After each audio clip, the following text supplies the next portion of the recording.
வணக்கம் நேயர்களே. இன்னைக்கு நான் நம்ம தோட்டத்துக்கு வந்தேன் பார்த்துக்கோங்க. தோட்டத்தில் முன்னாடி ஒரு 150 பச்சை மிளகா நாற்று போன வீடியோலையே போட்டுருந்தேன் பார்த்துக்கோங்க.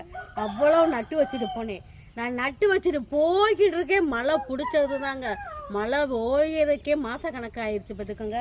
அதில் மிஞ்சி போன பச்சை மிளகா செடி இதுதாங்க. பாருங்களேன், நான் ஒரு 150 செடி வச்சிருப்பேன். இல்லை இப்போ எண்ணி பார்த்தா ஒரு 10 செடி தான் தேரும் போல. சரி, நமக்கு கிடைச்ச முடுக்கு ஆதாயம் தான், லாபம் தான். இதில் நம்மளோட மகசூலில் பார்த்துக்குருவோம். இங்கே வாங்களேன், அடுத்து வாங்களேன். அத்தி பழம் அத்தி வச்சுருந்தேன் பார்த்துக்கோங்க. பாருங்களேன், அத்தியில் வந்து 3 பிஞ்சு இறங்கியிருக்கு.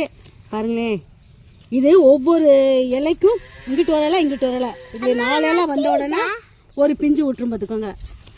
இன்னும் வந்து காய் இன்னும் பெருசாக வரும் அத்தி. இங்கே அடுத்து வாங்க.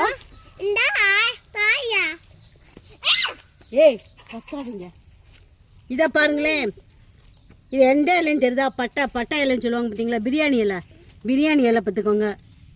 இப்போ தான் எந்திரிச்சு வந்துருக்குது. இதை நம்ம வந்து வாங்குறப்ப வந்து அப்படியே காஞ்சு கொடுத்துருப்பாங்க.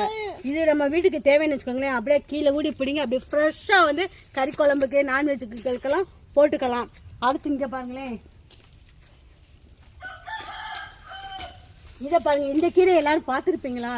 இது வந்து நர்சரியிலலாம் கிடைக்கும், முல்லை கார்டனில் கிடைக்க மாட்டுக்கோங்க. இது கீரை பேர் வந்து மாயன் கீரை பார்த்துக்கோங்க. இது வந்து அவ்வளோ நல்லது. என்ன சொல்கிறது, பேக் பெயினுக்கு சொல்லுவாங்க பார்த்தீங்களா? பேக் பெயினுக்கு அவ்வளவு, குருத்தெலும்புகளுக்கு அவ்வளோ நல்லது இந்த கீரை. இந்த கீரை வந்து ஆதிவாசிகள்லாம் வந்து விரும்பி சாப்பிடுவாங்களாம். சரியா? இந்த கீரை வந்து கிடைக்கிறது ரொம்ப அபூர்வம். நீங்கள் வந்து நர்சரியில் கிடைச்சிச்சுன்னா இந்த கீரையை வாங்கி தொட்டியில் வச்சு கூட நம்ம வளர்க்கலாம். இதை வந்து சூப்பாகவும் வச்சு சாப்பிட்டுக்கலாம்.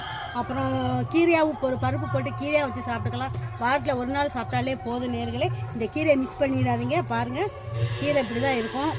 பப்பாளி இலையில் பாதி சைஸ் மாதிரியே தான் இருக்கும். லவா மரம் தானாக வந்துக்கிட்டு இருக்கு பார்த்துக்கோங்க. எப்படி இது வந்து ஒரு 2 வருஷத்தில் காய்ச்சிடும்னு நினைக்கிறேன்.